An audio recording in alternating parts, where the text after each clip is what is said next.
Hi friends, welcome to my venue. അപ്പോൾ ഇന്ന് കുറച്ച് ഡിഫറെന്റ് ആയിട്ട് കോട്ടൺ റയോൺ ഫാബ്രിക്കിൽ ഇതുപോലെ ഒരു മുഗായിഷ് വർക്കും പിന്നെ സീക്വൻസ് ഓൾ ഓവർ അങ്ങനെ ഒരു സീക്വൻസിൽ സ്റ്റിച്ച് ആയിട്ട് പോയിട്ടുണ്ട്. അതുപോലെയുള്ള ഒരു പാറ്റേൺ ആണ്, വിതൗട്ട് ലൈനിങ് ചെയ്തേക്കുന്നതാണ്. എന്താ വെച്ചാൽ ഇതിൽ ഫുള്ളി വരുന്ന പ്രിന്റ് ആണ്, അതിന്റെ ഇടയിൽ കൂടെയാണ് ഓരോ സീക്വൻസ് ആയിട്ട് ചെയ്തേക്കുന്നത്. അത് 2-3 പാറ്റേൺസിലുണ്ട് കേട്ടോ. അപ്പൊ ഒന്ന് ഞാനിപ്പോ വേറെ ചെയ്തേക്കുന്ന നല്ല വൈഡ് ആയിട്ടുള്ള റൗണ്ട് നെക്ക് വെച്ചിട്ട് ചെറിയൊരു പഫ് വെച്ചിട്ടുണ്ട്. എന്നിട്ട് നോർമൽ ഒരു സ്ലീവ് കൊടുത്തിട്ടുണ്ട്. 47 ലെങ്ത് ഉണ്ട്. ഞാനിപ്പോ ഒരു ബ്ലാക്ക് ബോട്ടം പെയർ ചെയ്തേ ഉള്ളൂ. നിങ്ങൾക്ക് വേണമെങ്കിൽ പറഞ്ഞാൽ മതി. ബോട്ടം റെഡോ ഗ്രീനോ ഇതിനകത്തുള്ള ഏത് കളർ വേണമെങ്കിലും നമുക്ക് വെയർ ചെയ്യാം. കാരണം ഒരു മൾട്ടി കളർ ഇതാണ്. ഞാൻ ക്ലോസ് ആയിട്ട് കാണിച്ചു തരാം. ഇതാണ് കണ്ടോ, ആ ഒരു റയോൺ ഫാബ്രിക്കില് ഓൾ ഓവർ ഒരു സ്റ്റിച്ച് ഒരു സീക്വൻസിന്റെ ലൈൻസ് പോയിട്ടുണ്ട്. അപ്പം ഇതാണ് ഈ ഫാബ്രിക് ഫസ്റ്റ് വരുന്നത്. അങ്ങനെ 2-3 പാറ്റേൺസ് ഉണ്ട്, പ്രിന്റ് മാത്രം ഡിഫറെന്റ് ആയിട്ട്. ഫസ്റ്റ് അത് ഞാൻ ഈ വെയർ ചെയ്തേക്കുന്നത്. സെക്കൻഡ് ഒരു വൈറ്റിലോട്ട് ഇതുപോലെ നല്ല രസം കേട്ടോ. ഇത് വൈറ്റിലോട്ട് ഇതുപോലെ തന്നെ ഒരു സീക്വൻസ് ഓൾ ഓവർ ഒരു ലൈൻസും പോയിട്ടുണ്ട്. ഇത് ഷർട്ട് കോളർ പാറ്റേണിലോട്ട് ചെയ്തിട്ടുണ്ട്. ഇത് കണ്ടോ. എന്നിട്ട് ഇത് ഞാൻ പാറ്റേൺ വേറെ ചെയ്ത് കാണിച്ചു തരാം. അത് സെക്കൻഡ് പാറ്റേൺ.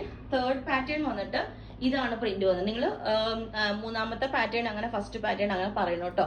ഇത് ചെറിയ പ്രിന്റിന്റെ ഡിഫറൻസേ ഉള്ളൂ, അതായത് എല്ലാം തമ്മിൽ. ഇത് വി കോളർ ആണ്. അപ്പോൾ ഇത് V collar, shirt collar, round neck. പിന്നെ വന്നിട്ട് ഇതൊരു ഗ്രീനിന്റെ ഷെയ്ഡ് വന്നിട്ടുണ്ട്. ഇതിനകത്ത് ആ മുഗായിഷ് വർക്ക് മാത്രമേ ഉള്ളൂ കേട്ടോ.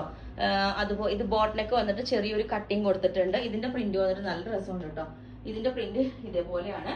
ഇനി അതുപോലെ തന്നെ ആ മുഗായിഷ് വർക്ക് തന്നെ വന്നേക്കുന്നത് ഇത് യെലോയിലോട്ട് ഇതുപോലെ കണ്ടോ. ഇത് യെല്ലോ പ്ലസ് ഈ ഒരു കോമ്പിനേഷൻ. അപ്പം ഇതേപോലെ ഉണ്ടാവും. ഒരു ഷർട്ട് കോളർ പാറ്റേണിൽ നമ്മൾ സിമ്പിൾ ആയിട്ട് നമ്മളൊരു ഷർട്ട് പോലെയൊക്കെ ഒരു അങ്ങനെ ഒരു ആംഗിൾ ലെങ്ത് ബോട്ടം ഒക്കെ വെയർ ചെയ്ത് ഇതേപോലെ ഉണ്ടാവും. ഇതിന്റെ സ്ലീവിന്റെ എൻഡിൽ ഒരു വി കട്ടിങ് കൊടുത്തിട്ടുണ്ട്. ഇതേപോലെ ഷർട്ട് കോളർ ഇതേപോലെ ഈ ഒരു വി കോളർ പാറ്റേണിലേക്കാണ് ഇതിന്റെ പ്രിന്റ് വന്ന് നല്ല കംഫർട്ടബിൾ ആണ് വെയർ ചെയ്യാൻ. ഇതേപോലെ ഉണ്ടാവും. ഇതിനകത്താണ് ഞാൻ പറഞ്ഞ ആ മുഗായിഷ് വർക്ക് മാത്രമേ ഉള്ളൂ, മറ്റു സ്റ്റോൺസ് പോലെ സ്റ്റിക്ക് ചെയ്തേക്കുന്നത്. മറ്റേതിൽ കുറച്ച് സീക്വൻസിന്റെ ലൈൻസും പോയിട്ടുണ്ട്. ഇത് നമ്മൾ സിമ്പിൾ ആയിട്ട് ഒരു സ്ട്രെയിറ്റ് ആയിട്ടുള്ള വി കട്ടിങ് മാത്രമേ കൊടുത്തിട്ടുള്ളൂ, വീനൊക്കെ കൊടുത്തിട്ടുള്ളൂ. അപ്പം ഇതിന്റെ എല്ലാം ഫസ്റ്റ് കാണിച്ചതിന്റെ എല്ലാം റേറ്റ് വരുന്നത് 1450 ആണ്. ഇതിന്റെ മാത്രം 1490 ആണ് ഈ ലാസ്റ്റ് കാണിക്കുന്ന രണ്ടിന്റെ. ഓക്കെ, അപ്പൊ ലാസ്റ്റ് പാറ്റേൺ ഇതേപോലെയാണ്. ഇത് ഒരു ബോട്ട് നെക്ക് വന്നിട്ട് സിമ്പിൾ ആയിട്ട് ഒരു വി കട്ടിങ് കൊടുത്തിട്ടുണ്ട്. ഇതിന്റെ എല്ലാം കുറച്ച് ക്വാണ്ടിറ്റി ഉള്ളൂ, നമുക്ക് ഇങ്ങനെ കിട്ടിയപ്പോൾ കുറച്ചേ കിട്ടിയിട്ടുള്ളൂ. അത് പ്ലസ് സൈസ് ഒന്നും അത്ര ഉണ്ടാവില്ല ചിലതിന്റെ. അപ്പൊ ഈ പാറ്റേൺസ് ഓരോ നിങ്ങൾ ചോദിക്കുക. ഏതെങ്കിലും നിങ്ങൾക്ക് വേണമെങ്കിൽ താഴെ വാട്സ്ആപ്പ് നമ്പറിൽ കോൺടാക്ട് ചെയ്താൽ മതി. ബുക്ക് ചെയ്തിട്ട് 7 വർക്കിംഗ് ഡേയ്സ് കഴിഞ്ഞിട്ടായിരിക്കും ഡിസ്പാച്ച് ചെയ്യുന്നത്. Okay, thank you.